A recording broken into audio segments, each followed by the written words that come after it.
Hello everyone, welcome to Break Time classes.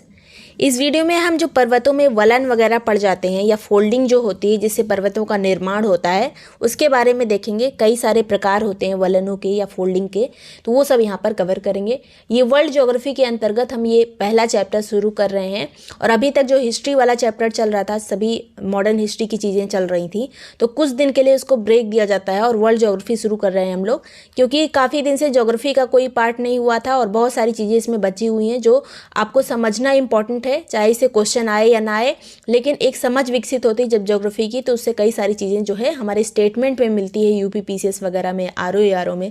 और यहाँ पे जो एग्जाम्पल दिए जाते हैं कि कौन सा पर्वत जो है किस तरह के वलन से बना है, वो सभी चीज़ें इसमें इंपॉर्टेंट होंगी। यूपी पीसीएस की टेस्ट सीरीज या फिर आरओ वीडियो कोई भी ग्रुप ज्वाइन करने के लिए आप 7355459135 पे व्हाट्सएप करके पूरी डिटेल ले सकते हैं, जिसमें आपको एक्सप्लेन टेस्ट सीरीज दी जाती है। साथ में जितने भी हैंड रिटन नोट्स होते हैं वो सब आपको प्रोवाइड कर दिए जाएंगे, क्विज वगैरह सब आपको उसी में मिल जाएगा।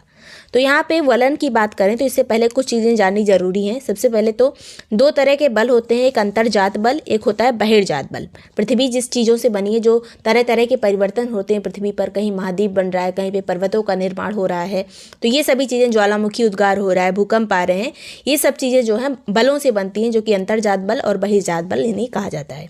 अंतर्जात बलों में क्या क्या आता है, इनसे क्वेश्चन कई बार पूछे जा चुके हैं कि ज्वालामुखी जो है किस तरह का बल है, तो अंतर्जात बल है। तो इसमें अंतर्जात वाले में दो तरह के बल आते हैं, एक आकस्मिक रूप से आता है, एक पटल विरूपणी बल होता है जो कि धीरे धीरे होता है। आकस्मिक बलों में जो ज्वालामुखी आ जाते हैं, भूकंप आ जाता है, भूस्खलन आ जाता है, जो सीधे से हमें दिखता है, अचानक से दिखता है। पटल विरूपणी वाला जो महाद्वीपी बनते हैं, महाद्वीप जनक जो बल होता है, इसके अलावा पर्वत निर्माण कारी इसमें बल होता है। अब पर्वत का निर्माण किस तरह से होता है, तो कुछ तो तनाव से होता है, तनाव में भ्रंश आ जाता है, चटकन आ जाती है, दरार आ जाती है, तो इसकी वजह से पर्वतों का निर्माण होता है। या फिर संपीडन से होता है, जिसमें वलन पड़ते हैं, संवलन पड़ते हैं, आपस में जो है पर्वत आपस में वलन करते हुए एक साथ इकट्ठे होते हैं, चोटी का निर्माण होता है, तो ये संपीडन के द्वारा होता है। संपीडन मतलब सिकुड़ना। नेक्स्ट यहाँ पे जो क्वेश्चन पूछे जाते हैं वो वलन के प्रकार से पूछे जाते हैं। वलन को शुद्ध अगर समझने की भाषा में कहा जाए तो ये वलन ज़्यादा शुद्ध हिंदी हो जाएगी, इसको कहते हैं मोड़। अब मोड़ जो है, ये मोड़ बना हुआ है यहाँ पे आप देख रहे हैं। अब इसमें भी कुछ चीज़ें समझने वाली हैं, जैसे अपनति किसे कहते हैं, तो उठा हुआ जो भाग हो रहता है, ये वाला भाग जैसे, इसे अपनति कहा जाएगा। अभिनति किसे कहते हैं, जो धंसा हुआ भाग हो रहता है, नीचे वाला भाग, इसे अभिनति कहते हैं। अब समापनति किसे कहते हैं, ये स्टेटमेंट में आ सकता है कि समापनति क्या है। समापनति में जो उठा हुआ भाग रहता है उसमें छोटे छोटे से वलन पड़ जाते हैं, जैसे ये उठा हुआ भाग है, अब इसमें जो छोटे छोटे वलन पड़े हैं इसे कहेंगे समापनति। समाभिनति किसे कहेंगे, जो धंसा हुआ भाग है, ये वाला पार्ट, इसमें जो छोटे छोटे वलन पड़ते हैं इसे कहते हैं समाभिनति। तो ये चार चीज़ पहले जानना जरूरी है, इसके आगे बढ़ेंगे। अब ये जो मेन पार्ट आता है वलन के प्रकारों का, तो सबसे पहले देखेंगे सममित वलन क्या होता है या फिर सिमेट्रिकल फोल्ड किसे कहा जाता है। तो इसमें अगर कोई भी वलन पड़ेगा तो उसमें दो भुजाएं होती हैं, एक इधर वाली भुजा, एक इधर वाली भुजा, इसी तरह से वलन का निर्माण होता है। तो सममित वलन वो वलन होता है जिसमें दोनों भुजाओं का झुकाव समान होता है, जैसे इधर जितना झुकाव है जितने डिग्री का, उतना ही इधर भी होगा, लगभग उतना ही होगा। अब कोई वहाँ पर नापने नहीं गया, लेकिन उतना ही लगभग झुकाव होता है।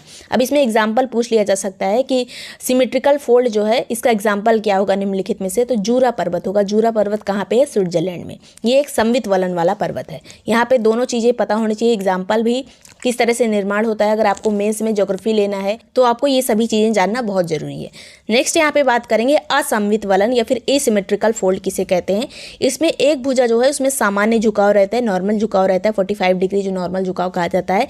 इसके अलावा जो दूसरी वाली भुजा रहती है उसका झुकाव ज्यादा हो जाता है। यहाँ तो आपको सामान्य झुकाव दिख रहा है, यहाँ पे दिख रहा है कि ये थोड़ा ज्यादा झुक गया है, सीधा आपको थोड़ा सा दिखेगा। तो ये जो उदाहरण है, इसका उदाहरण क्या होगा असममित वलन का, तो पेनाइन पर्वत, दक्षिणी पेनाइन पर्वत जो कि ब्रिटेन में है, ये असममित वलन का उदाहरण है। इस पर्वत का निर्माण जो है एसिमेट्रिकल फोल्ड से हुआ है। नेक्स्ट बात करते हैं एक दिग्निक्त वलन या फिर मोनोक्लिनिकल फोल्ड किसे कहा जाता है। तो इसमें भी दो भुजाएं होती हैं, एक भुजा सामान्य होती है और दूसरी वाली जो भुजा होती है वो 90 डिग्री पर बनी होती है, यानी समकोण बनाती है। दूसरी वाली भुजा अगर समकोण बना रही है फोल्ड में तो वो किस तरह का वलन है, तो एक दिग्निक्त वलन है। इसका एग्जाम्पल क्या है, तो ऑस्ट्रेलिया की जो ग्रेट डिवाइडिंग रेंज है, जो कि किस भाग में स्थित है ऑस्ट्रेलिया की, आप कमेंट सेक्शन में बताइएगा।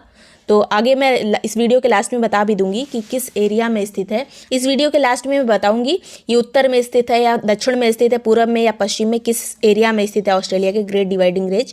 एक दिग्नित वलन का उदाहरण है ग्रेट डिवाइडिंग रेंज। नेक्स्ट बात करेंगे समनत वलन या फिर आइसोक्लिनिकल फोल्ड किसे कहा जाता है, जिसमें दोनों भुजाएं जो है फोल्ड की दोनों भुजाएं समांतर होती हैं। इस तरह से होती हैं, ये वाली भुजा आपस में समांतर है, ये भुजा आपस में समांतर है, तो ये समनत वलन इसे कहा जाएगा। इसका एग्जाम्पल क्या है, तो काला चिंता पर्वत जो कि पाकिस्तान में, काला चिंता पर्वत पाकिस्तान में, ये समनत वलन का उदाहरण है। जितने भी उदाहरण ये मैंने लिए हैं इन्हीं में से क्वेश्चन आपको मिल जाएगा अगर इनसे क्वेश्चन पूछा जाता है तो, इस टॉपिक से क्वेश्चन पूछा जाता है तो। नेक्स्ट बात करते हैं परिवलन, जिसे कहते हैं रिकम्बेंट। ये परिवलन क्या होता है, इसमें भुजाएं जो है एक दूसरे के समांतर और क्षैतिज हो जाती हैं। अभी हमने ये वाला देखा था पार्ट समनत वलन का, इसी को अगर तिरछा कर दिया जाए, लिटा दिया जाए धक्का देके, तो ये इस तरह का बन जाएगा। अब ये वाली जो है थोड़ा सा तिरछा हो जाता है और बात सभी पिछली वाली ही रहती समनत वलन की तरह ही, लेकिन यहाँ पे भुजाएं एक दूसरे के समांतर और क्षैतिज हो जाती हैं, इस तरह से हो जाती हैं। इसका उदाहरण क्या है, तो कैरिल कैसल पर्वत जो कि ब्रिटेन में है, वो परिवलन का उदाहरण है। नेक्स्ट बात करते हैं पंखा वलन। ये है, इसे फैन फोल्डिंग कहा जाता है। पंखा के जैसा ये दिखता भी है फैन फोल्डिंग, और इसमें जो है क्षैतिज संचलन नहीं होता, सभी चीज़ें ऊपर ही ऊपर दिखती हैं, लगातार यहाँ पे कोई चीज़ नहीं बनती है, तो ये है पंखा वलन। ये इस तरह से पंखे की तरह दिखता है। नेक्स्ट बात करेंगे ग्रीवाखंड या फिर इसे नैप्स कहा जाता है। इसमें एक भुजा जो होती है वो टूटकर कई किलोमीटर, काफ़ी समय के बाद जो संपीड़न वगैरह होता है या फिर तनाव होता है उसके द्वारा दूर चली जाती है, काफ़ी किलोमीटर दूर चली जाती है और एक दूसरी चट्टान पर चढ़ जाती है। इसे कहा जाता है नैप्स या फिर ग्रीवाखंड। इसका एग्जाम्पल क्या है, तो कश्मीर घाटी का निर्माण इसी तरह से हुआ, ग्रीवाखंड के द्वारा हुआ है। इस तरह से आपस में दूसरे के पास जाकर दूसरी चट्टान पर चढ़ जाती है एक भुजा। तो ये सभी चीज़ें इंपॉर्टेंट थी, इतने तरह के यहाँ पर फोल्ड पाए जाते हैं। वीडियो पसंद आया हो तो लाइक और सब्सक्राइब कर लीजिएगा। एक बहुत इंपॉर्टेंट टॉपिक है, अब लगातार ज्योग्राफी के ऐसे इंपॉर्टेंट टॉपिक कवर करेंगे। आरओ वीडियो या फिर यूपीपीसीएस का ग्रुप ज्वाइन करने के लिए आप 7355459135 पे व्हाट्सएप करके पूरी डिटेल ले सकते हैं। Thank you so much for watching Break Time classes.